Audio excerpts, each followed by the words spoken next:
I am very hopeful for Final Fantasy XVI, I just did a video on it, but in my opinion, there's one thing sorely missing from 16, and that's minigames. You're right. 16 will have some side content I'll talk about, but no minigames.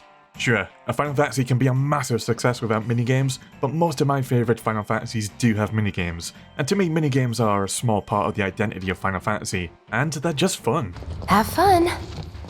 Minigames can range from short little gimmicks to in-depth systems that exist across the entire game world, and sometimes they're even integrated into the story, like when you take part in a Tetra Master Tournament in 9 or Blitzball in 10.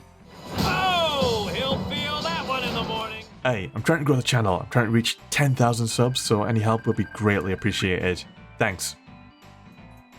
So, in interviews with 16's director and producer, they were asked about minigames, and they stated there wouldn't be any minigames because they're trying to tell a dark story with countries at war, and quote, characters couldn't have blitzball matches going on with people killing each other. Basically, they want to strive for realism with their story, and to be honest, I disagree with their philosophy on this point. We've had countless Final Fantasies with worldwide horrific wars going on, and we still manage to fit in the minigames. These games don't need to be super serious all the time. It's funny that Blitzball is used as an example because Blitzball was part of the story of Final Fantasy X, and big Blitzball tournaments were used as a way to bring peace and excitement to the average person, so they could escape from the horrors and bad memories of the ongoing war and slaughter with the huge monster Sin. Even during the big Luca match, in the back of people's minds they were afraid that so many people gathering in one location would attract Sin. I think they could easily integrate minigames into 16 without detracting from the realism, and Blitzball is a great example of that. There's half a match you have to play for the story, and it's completely optional after that. In Final Fantasy VII Remake Intergrade, we play Avalanche, who are at war with Shinra, but we still got the reimagined Fort Condor minigame, and I love it. To be honest, it might have been my favourite part of Intergrade, and it extended my game time by several hours. I'm always ready for a round of Fort Condor! So Final Fantasy XVI has been confirmed to feature some side activities, but they're all around the game's combat system. You'll have bounties, arena-like challenges, and generic side quests. We may not be getting minigames, but fingers crossed there will be some good side content to take its place. If you ask people what their favourite Final Fantasy minigame is, they usually say the card game Triple Triad.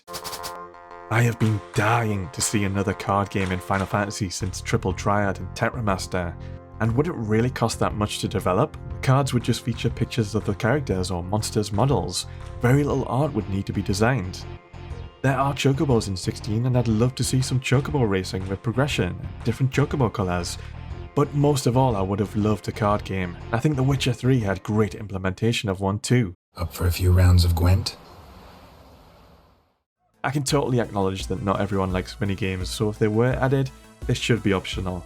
I can understand that having some of the game's content locked behind minigames can be a little bit annoying, like in 9 where you needed to grind for hours at Chocobo Hot and Cold to acquire a golden Chocobo to just unlock the ability to fight the game's super boss, Ozma.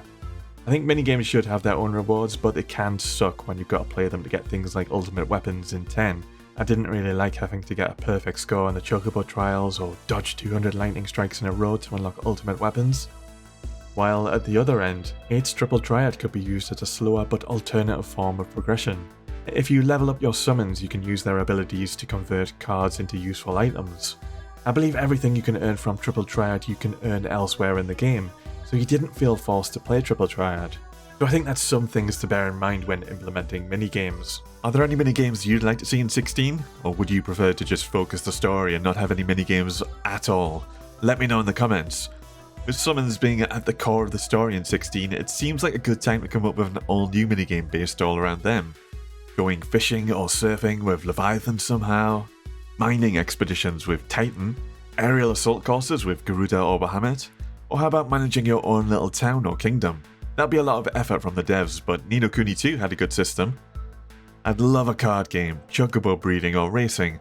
Spoke a lot about Blitzball. I'm not actually a huge fan of Blitzball, but I can appreciate it. Hell, I'd settle for squats with some badass music like in 7 Remake.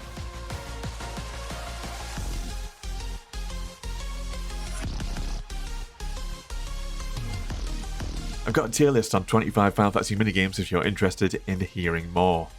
Doesn't look like we're getting any mini games, but I'll always keep my fingers crossed for something like the Gold Saucer. Peace for now.